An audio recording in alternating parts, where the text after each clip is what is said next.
Hello guys, in this video I am going to show you how to set the transit type in the Moovit application.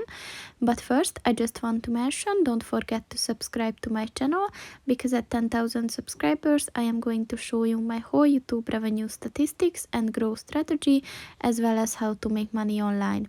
Let's jump into it. First of all, open the application on your phone.